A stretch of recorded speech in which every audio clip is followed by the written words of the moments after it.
Ladies and gentlemen, welcome to the debut edition of Ciccarelli's Corner here on AlchemistRadio.com.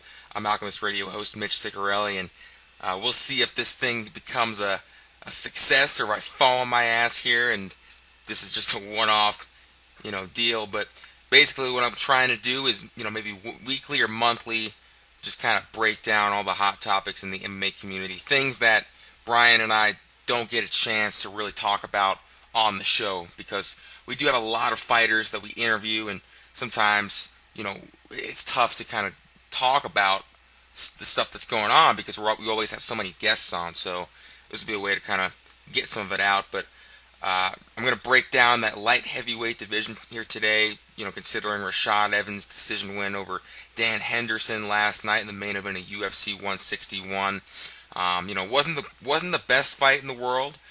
Both guys had their moments. It was a close fight. You could make a case Henderson won, but Rashad got the nod, and it was a very important win for him. He needed this victory. He was coming off, I think, 2 straight losses. He needed this win. He got it, and I'm going to break down the rankings right now, see where he falls in, see where Henderson falls in, and the rest of the division. So we'll kick things off.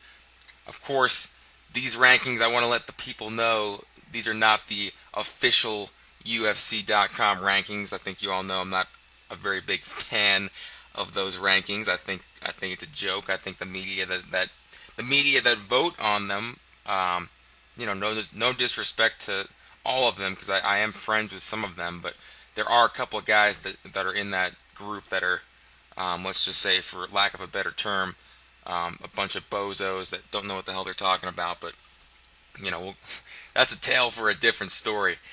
So here are my rankings, and this is my opinion, and I'm sure there's going to be some people that are going to disagree with it, but, this is what I think. Obviously, the champion, number 1 ranked guy, John Jones. His last fight was a TKO win over Chael Sonnen, where nobody was really surprised there. He completely destroyed Chael, from start to finish. I was a little surprised at how dominant he was with his wrestling over a guy like Chael Sonnen, who I thought Chael would actually have the advantage in that department, but Jones ran through him, got the win. His next fight, it's looking like it's gonna be Alexander Gustafsson at UFC 165. He called Gustafsson out. The reason behind it was that he feels like a lot of the critics say that the only reason he's successful is because he's got one of the biggest reaches in the UFC, and he feels like fighting a guy like Gustafsson, who's got the same reach as him, is going to negate those theories. So that should be an interesting fight. I think Gustafsson has obviously come a long way. He's really become a top level light heavyweight, and he could pull off the upset. But Jones, I just feel like is better everywhere. Wrestling's better. Stand up's a little. I think Gustafsson might have a slight edge there, but not by much. So Jones would have to be favored to win that fight. Number 2, I actually have Lyoto Machida ranked number 2, even though I really haven't been that impressed with him recently, but he has been getting the wins. He got that lackluster decision win over Dan Henderson back at UFC 157, and is what it is. I mean, he did his thing. I've always been a very big Machida fan. I come from a karate background myself, so I have to, appreciate his style, but there are times when he's not really doing a whole lot. I mean, he's a very good counter fighter, very good, point fighter. He's tough to figure out, but that Dan Henderson fight was very, very tough to watch.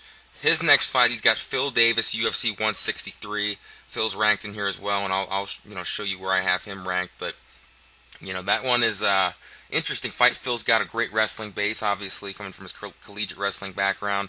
His stand-up's been improving a lot lately, but, I don't think he has what it takes to stand with a guy like Machida. He really has to use his strikes to set up those takedowns, but Machida's got a great wrestling background as well with sumo, and he's tough to take down, so you have to favor Machida in that fight. But moving forward, number 3, I've got Alexander Gustafsson. Like we said, he's fighting John Jones at UFC 165 for that light heavyweight title. Huge opportunity for this kid, and we'll see if he can follow through and pull it off. His last fight, he got the decision win over Shogun Rua, UFC on Fox 5, and that's a fight where he really kind of showcased his improved wrestling. And his only loss in the UFC was that fight with Phil Davis, where Phil took him down and I believe submitted him. Either submitted him or got a decision. I can't remember off the top of my head, but after that, Gustafsson started training with Phil, and his wrestling has come a long way. So that might be the key for him against Jones. Maybe he can find a way to defend the takedowns and use that reach that he has and kind of give John Jones a challenge that Jones hasn't seen before. Maybe get in his face a little bit. Maybe rough him up a little bit. We'll see. But like I said, Jones has to be favored in that fight. Number 4, and I think some people are probably going to disagree with this one. And I actually had a tough time myself putting this guy this high in the rankings, but I got Lil Nog. And, this is really nothing more than just the fact that he's got the win over Rashad Evans at UFC 156. And you know what? To me, it's like it was a lackluster decision win. I don't think either guy looked like they wanted to be there. Neither guy really did too much in that fight. So, it's hard to say Lil Nog is the 4th ranked guy, but a win is a win. You look at his record, win over Rashad Evans. So it's tough to rank him lower than Rashad if he's got a win over him.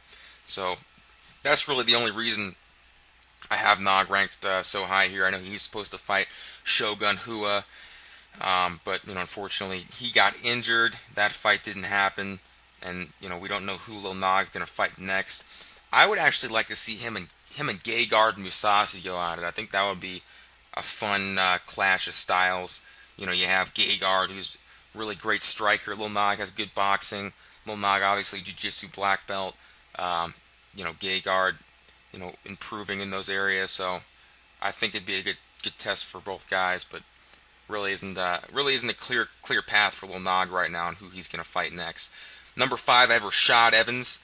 He's, of course, like we said, got that win over Dan Henderson last night, and he looked pretty good. He wasn't overwhelmingly dominant or anything like that, but he looked obviously a lot better than he did in the Lil Nog fight. He looked like he wanted the win. He looked like he was hungry for it, and he went for it.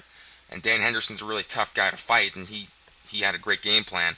So as far as who I want to see him fight next, I think the winner between the UFC on Fox Sports 1.1 main event between Chael Sonnen and Shogun, I think that's the best route for Rashad Evans. But I've heard some people say Glover Teixeira would be a good fight for him. Even Gegard Mousasi. I've even heard some people say Ryan Bader. So we'll see where the UFC goes with Rashad. He's definitely far away from getting another title shot, especially since Jones is still the champion. I don't think anybody wants to see a Jones-Rashad rematch anytime soon.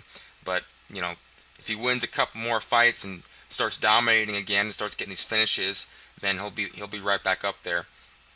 Number 6, I got Glover Teixeira. This guy's a monster, man. Let me tell you something. He is wrecking guys. He is wrecking shop. I mean, we've us as hardcore MMA fans, we've known about Glover for a long time. Long before he's been in the UFC, we've heard about this guy. Chuck Liddell used to talk about him a lot.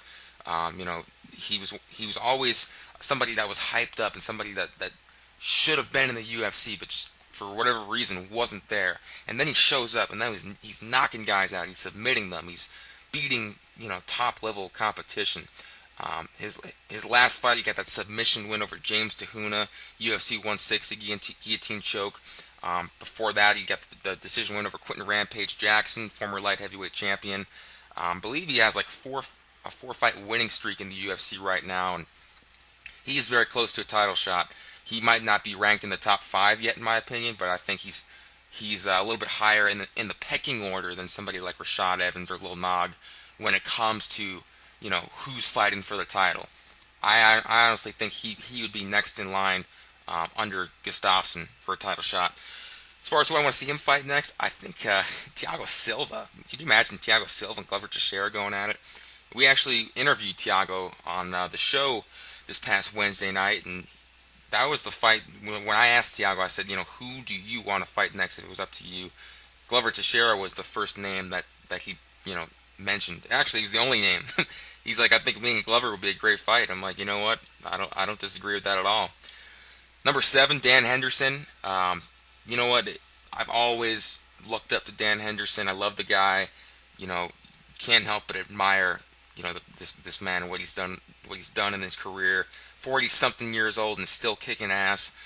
This is a man who was, a double champion in Pride, Strikeforce champion, knocked out one of the greatest. No, let me rephrase that. Knocked out the greatest heavyweight of all time in Fedor Emelianenko in Strikeforce. In the heavyweight division, knocked out a heavyweight, and he's fought at light heavyweight. He's fought in middleweight, but I really think he's running out of options for big fights because he's pretty much fought everyone in that 205 division, or everybody, anybody with a name, he's fought for the most part. There are a lot of guys like Glover and Gustafsson, and guys like that are young, new fresh faces that are working their way up. But I'll be honest with you, I really don't have much interest in seeing them fight Dan Henderson. He's coming off 2 losses. They were close losses. It wasn't like he's getting dominated. He's not getting destroyed. But I just don't really know who I want to see him fight next at 205. I mean, maybe Thiago Silva, Gegard Mousasi, somebody like that. I don't know. I mean, there's talk of him maybe dropping to middleweight. I don't really know if at this point in his career he wants to make the drop. He didn't really seem to, when they asked him, he didn't say no. He said I would consider it, but he didn't seem like that was the route that he was going to take. And even at 85, I really don't see very many options for him there. I mean, I'll be honest with you, I love Dan Henderson, but the guy could retire tomorrow and be in the Hall of Fame. But I have a feeling this isn't the last time we've seen him. Number 8, I've got Shogun Rua. He's got that main event fight with Chael P. Sonnen, UFC on Fox Sports 1.1. Man, that's a fun fight. I was pretty vocal about the fact that I wasn't very supportive of Chael Sonnen getting a title shot against John Jones. I didn't like that fight at all. I thought it was a joke. I thought it was a clear-cut pro wrestling-ish move, and I hate seeing stuff like that in mixed martial arts. But Chael and Shogun, that's a good fight. For one, it's going to show us where Chael Sonnen ranks among the light heavyweight division, because he hasn't won a fight in this division in years. But in the middleweight division, he was number 2 ranked guy. He was beating everyone except for Anderson Silva for the most part. And he almost beat Anderson Silva. That first fight with him was incredible. 4.5 rounds, he took the guy down and pounded his face in. And I mean, you guys all know the story there. But can he be a successful light heavyweight fighter? Can he be a top tier 205er? That's the question mark. John Jones destroyed him. Chael didn't do anything in that fight. But John Jones is the best fighter in that division. How's Chael going to do against a guy like Shogun? I actually think Chael Sonnen could win that fight, but it depends on which Shogun shows up. Shogun's last fight was a decision loss to Alexander Gustafsson. Again, Gustafsson's the number 1 contender right now. But Shogun, he really has been declining lately. He's, kind of similar to these guys like Rashad and Dan Henderson, who, they're still good enough to be in the top 10. But I just don't feel like they're keeping up with these new guys. Look at Shogun's fight with Brandon Vera on UFC on Fox 4. It was a win for him, yeah, but Vera was pouring it on him and making it a tough fight, and that's a testament to how tough Brandon Vera is when he shows up. But at the same time, the real Shogun Rua should have destroyed him. I just don't think we've seen the real Shogun in a long time. We saw it in the fight with Dan Henderson, and that was a decision loss for him, but he went after Dan Henderson. If that guy shows up to fight Chael Sonnen, Chael might be in some trouble. Number 9, I got Phil, Mr. Wonderful Davis. He's got that fight coming up with Lyoto Machida at UFC 163, and like I said, he really has to find a way to put Machida on his back and nullify his jiu-jitsu, because Machida's got a great jiu-jitsu base as well that he doesn't show a whole lot, but he's got it. But Phil, just his stand-up is coming a long way. We saw that in his last fight, which was a decision win over Vinny Magalhaes. But let's call a spade a spade. Vinny Magalhaes is a very one-dimensional fighter who really doesn't have much of a stand-up game at all.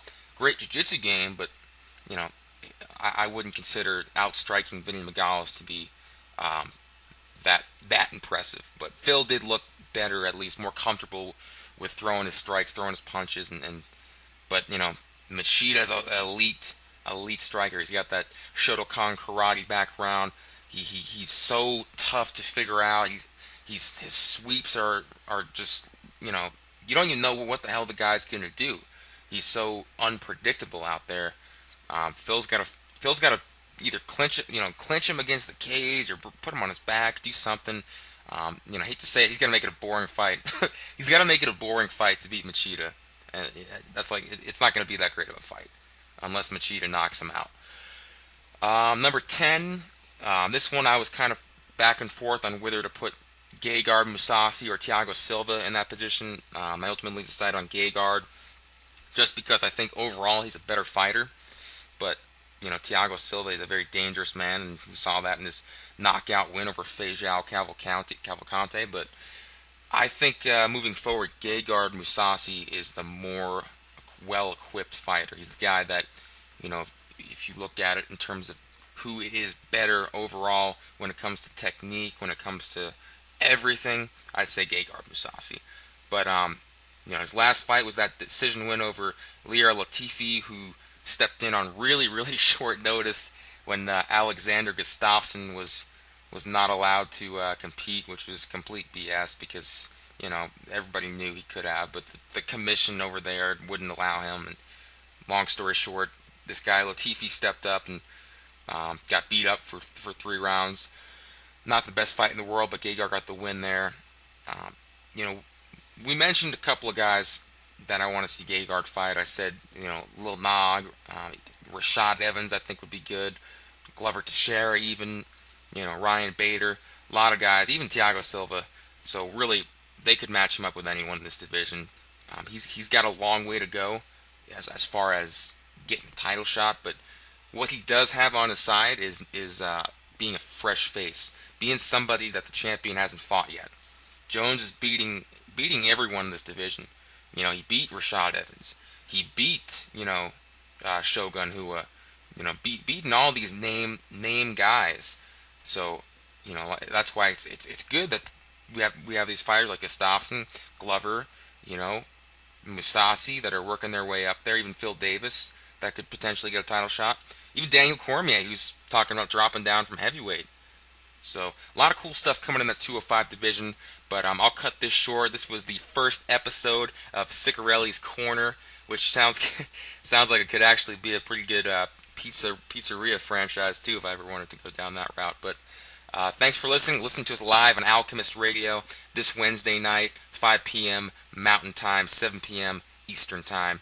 I'm not quite sure what we have on the lineup yet, but I'm sure it's going to be a fantastic show. Enjoy your week. Keep kicking ass and taking names.